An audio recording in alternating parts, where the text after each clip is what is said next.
کو کہا یہ زینب نے، گرا کے قبر پہ خود کو کہا یہ زینب نے، گرا کے قبر پہ خود کو کہا یہ زینب نے، علی کی لال زہرا جائے ہوں بھیا، گلے لگا جو جہاں کی ستائی ہوں بھیا، گلے لگا جو جہاں کی ستائی ہوں بھیا، خدا را تو کھولو شم سے بات کرو، خدا را تو کھولو شم سے بات کرو، خدا را تو کھولو شم سے بات کرو، خدا را تو کھولو شم سے بات کرو، یہ داغ ہے کہ دکھا دے تو آئی ہوں بھیا، گلے لگا جو جہاں کی ستائی ہوں بھیا، گلے لگا جو جہاں کی ستائی ہوں بھیا، زمانے والے یہ کہہ دے دیکھ کر مجھ کو، زمانے والے یہ کہتے ہیں دیکھ کر مجھ کو، زمانے والے یہ کہتے ہیں دیکھ کر مجھ کو، زمانے والے یہ کہتے ہیں دیکھ کر مجھ کو، میں رنجو درد عالم میں سمائی ہوں بھیا، گلے لگا جو جہاں کی ستائی ہوں بھیا، گلے لگا جو جہاں کی ستائی ہوں بھیا، فیصلہ کے شام کے زندان میں سکینہ کو، فیصلہ کے شام کے زندان میں سکینہ کو، صلح کے شام کے زندان میں سکینہ کو، صلح کے شام کے زندان میں سکینہ کو، تمہاری بیٹی کے پرسے تو آئی ہوں بھیا، گلے لگا جو جہاں کی ستائی ہوں بھیا، گلے لگا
شہید کو روئی مگر رہا ارمان، ہر ایک شہید کو روئی مگر رہا ارمان، ہر ایک شہید کو روئی مگر رہا ارمان، ہے تمہاری لاش کے روزے نہ پائی ہوں بھیا، گلے لگا لو جہاں کی ستائی ہوں بھیا، گلے لگا لو جہاں کی ستائی ہوں بھیا، پیار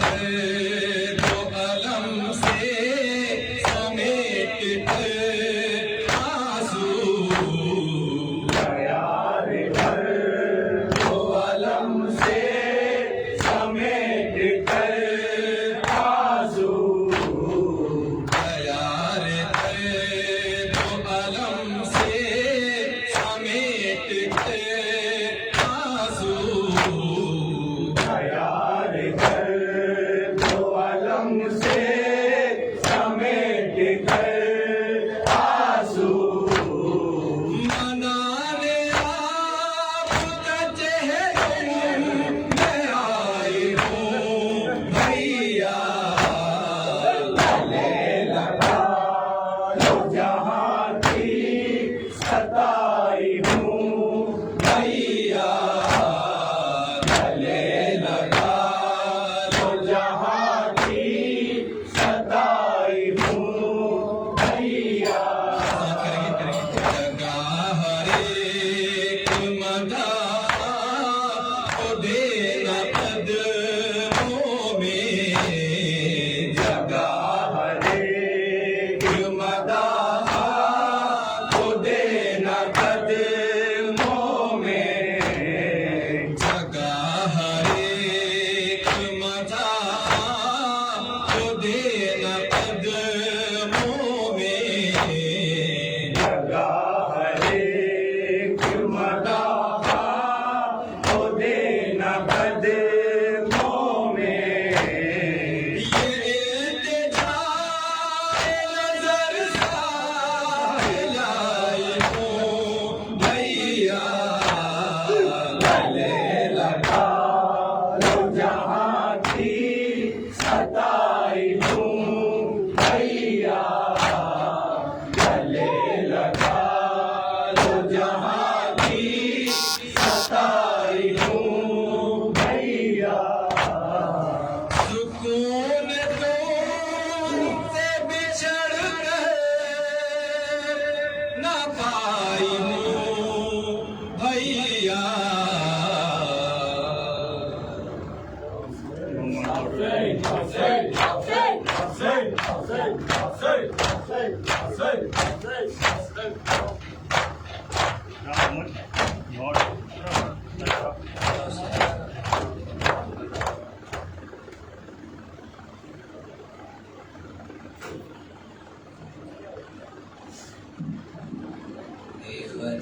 مار گیا سبت رسول دوسرا واسن سبز ہوا، بے پتا مار گیا سبت رسول دوسرا واسن سبز ہوا، بے پتا مار گیا سبت رسول دوسرا واسن سبز ہوا، بے پتا مار گیا سبت رسول واسن سبز ہوا، بے پتا مار گیا سبت رسول دوسرا واسن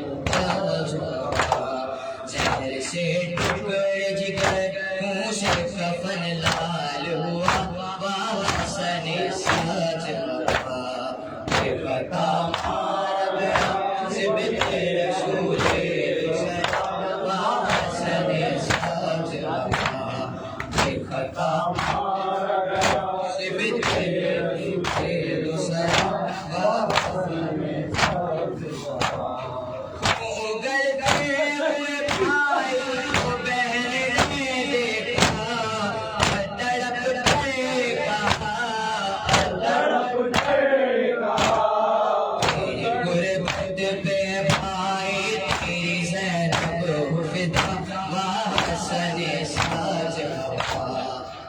خطا مار گیا سبت رسول دوسرا حسن ساز وفا خطا مار گیا سبت رسول دوسرا حسن ساز وفا خطا مار گیا سبت رسول دوسرا حسن ساز وفا خطا مار گیا سبت رسول